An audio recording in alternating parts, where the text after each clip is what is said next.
এই কনকনে শীতে ঝটপট স্যুপের রেসিপি খুঁজছেন কে কে? চলে এসেছি আমি সেরকম একটি রেসিপি নিয়ে। সবাইকে আসসালামু আলাইকুম। আজকে তৈরি করে দেখাবো টমেটো এগ স্যুপ, যেটা খেতে হবে খুবই মজাদার এবং খুবই কম সময়ে তৈরি করে নিতে পারবেন। আশা করছি আজকের এই রেসিপিটি ভালো লাগবে। ভালো লাগলে শেয়ার করে দিবেন এবং ভিডিওতে একটি লাইক দিয়ে পাশেই থাকবেন। আজকে স্যুপ তৈরি করার জন্য আমি এখানে 3 পিস টমেটো নিয়েছি এবং অবশ্যই এরকম লাল এবং পাকা টমেটো নেবেন। তো মাঝখান দিয়ে আমি এরকম হালকা করে একটুখানি চিড়ে দিচ্ছি। তো টমেটো অনেক সময় দেখা যায় মেটে দিলে উপরে খোসাটা ভাসতে থাকে, স্যুপে দেখতে ভালো লাগে না, সেজন্য আমি এভাবে কেটে নিলাম। এখন এখানে ফুটন্ত গরম পানি দিয়ে দিচ্ছি। আমি কিন্তু সবকটা টমেটো একই রকম করে কেটে নিয়েছি। তো ফুটন্ত গরম পানি দিয়ে আমি কয়েক মিনিটের মতো এভাবে রেখে দিয়েছিলাম। এর ফলে উপরে খোসাটা কিন্তু আলগা হয়ে গিয়েছে। আপনারা দেখে নিশ্চয়ই বুঝতে পারছেন। এখন আমি এই টমেটো থেকে উপরে খোসাটা এভাবে আস্তে আস্তে করে ছাড়িয়ে নেব। হালকা করে একটু টান দিলে দেখা যাবে খুবই সহজে উঠে যাচ্ছে। তো এভাবে করে আমি সবকটা টমেটো পরিষ্কার করে নেব। তারপরে চিকন চিকন করে কেটে নেব। তো আমার টমেটো কিন্তু কুচিয়ে নেওয়া হয়ে গিয়েছে। আমি একটা বাটিতে নিয়ে নিলাম। আরও লাগবে আমার এখানে কর্নফ্লাওয়ার। আমি এখানে প্রায় 2.5 টেবিল চামচের মতো কর্নফ্লাওয়ার নিয়েছি। এখন এখানে সামান্য একটু পানি দিয়ে গুলিয়ে দিলাম। এখানে আমি প্রায় 3 টেবিল চামচের মতো হবে পানি দিয়েছি। তো এই কর্নফ্লাওয়ারটাকেও আমি এক সাইডে রেখে দিচ্ছি। তারপরে আমার লাগবে ডিম। আমি আজকে এখানে 2টা ডিম ব্যবহার করেছি। এখন ডিমে সামান্য একটু লবণ দিয়ে আমি ডিমটাকে খুবই ভালো করে ফেটিয়ে নিলাম। তারপরে ডিমটাকে আমি এক সাইডে রেখে দিচ্ছি। এখন আমি স্যুপটা তৈরি করতে চুলায় একটি কড়াই বসিয়ে দিয়েছি, আর এখানে আমি দিয়ে দিচ্ছি 2 টেবিল চামচ পরিমাণে সয়াবিন তেল। সামান্য একটু আদা কুচি দিয়ে দিলাম, আপনারা চাইলে এখানে রসুন কুচি দিয়ে দিতে পারেন। তারপরে দিয়ে দিচ্ছি সে কেটে রাখা টমেটো।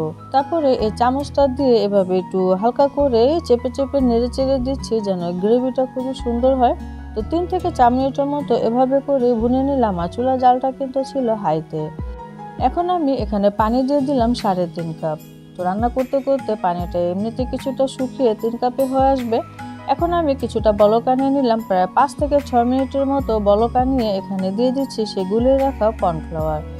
তো কর্নফ্লাওয়ারটা আসলে একবারে না দিয়ে এভাবে অল্প অল্প করে দিতে হবে, আর নেড়ে চেড়ে দিতে হবে। মানে দেখতে হবে এই ঘনত্বটা কতটুকু হয়েছে।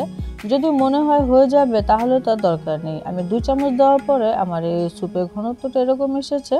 তো আমি সবটুকুই দিয়ে দিলাম। আমার এখানে প্রায় 2.5 টেবিল চামচ কর্নফ্লাওয়ারই কিন্তু লাগলো। আপনার ঘনত্বটা দেখে নিশ্চয়ই বুঝতে পারছেন একবারে পারফেক্ট আছে। বেশি পাতলাও হবে না, আবার বেশি ঘন হলেও কিন্তু খেতে ভালো লাগে না। তো মিশিয়ে নিয়েছি। এখন আমি এখানে সে ফেটিয়ে রাখা ডিম দিয়ে দিচ্ছি।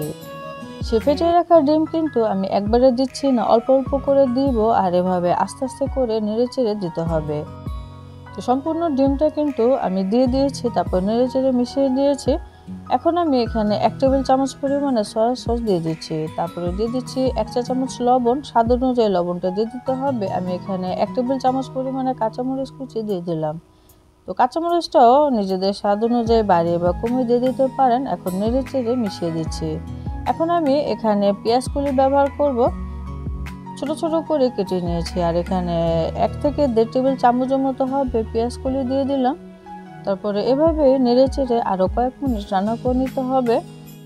তারপর দিয়ে দিচ্ছি এখানে 1 চা চামচ পরিমাণে চিনি, এবং হাফ চা চামচের থেকে একটু বেশি হবে দিয়ে দিচ্ছি সাদা গোলমরিচের গুঁড়া। সবকিছু দিয়ে এখন খুব ভালো করে নেড়েচেড়ে মিশিয়ে দিতে হবে। আর মাঝে কিন্তু আপনারা অবশ্যই একটু টেস্ট করে দেখবেন এটা টেস্টটা ঠিক আছে নাকি। প্রয়োজন হলে লবণ চিনি পরবর্তীতে দিয়ে দিতে হবে।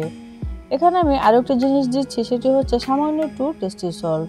তারপরে দিয়ে দিচ্ছি কিছুটা ধনিয়া পাতা কুচি। তো ধনিয়া পাতা দেওয়ার পরে আর বেশিক্ষণ রাখা যাবে না, একটু নেড়ে চেড়ে মিশিয়ে কিন্তু নামিয়ে নিতে হবে। আমার স্যুপ কিন্তু এখন একবারে রেডি। দেখে নিশ্চয়ই বুঝতে পারছেন কতটা সুন্দর হয়েছে। আর টেস্টি সল্টটা অপশনাল, আপনারা যদি খেতে না চান তাহলে না দিবেন। যেহেতু চিনি দিয়েছি এর টেস্টটা এমনিতে বহুগুণে বেড়ে যাবে। আর ঝাল লবণ এগুলি নিজেদের টেস্ট অনুযায়ী দেওয়াটাই ভালো। পরিবেশনের সময় অবশ্যই কিছুটা লেবুর রস দিয়ে পরিবেশন করতে পারেন। আমি আশা করছি ভীষণ ভালো লাগবে। আর এই স্যুপ কিন্তু ধোয়া ওঠা গরম গরম খেতে ভীষণ মজা লাগে। আশা করছি আজকে ঝটপট টমেটো এগ স্যুপের রেসিপিটি আপনাদের কাছে ভীষণ ভালো লেগেছে। ভালো লাগলে অবশ্যই ট্রাই করবেন, আর কমেন্টে জানাবেন আমার রেসিপিটি কেমন ছিল। সবাই অনেক বেশি ভালো থাকবেন। ভিডিওতে একটি লাইক দিতে ভুলে যাবেন না। আজকের মতো বিদায় নিচ্ছি। খোদা হাফেজ।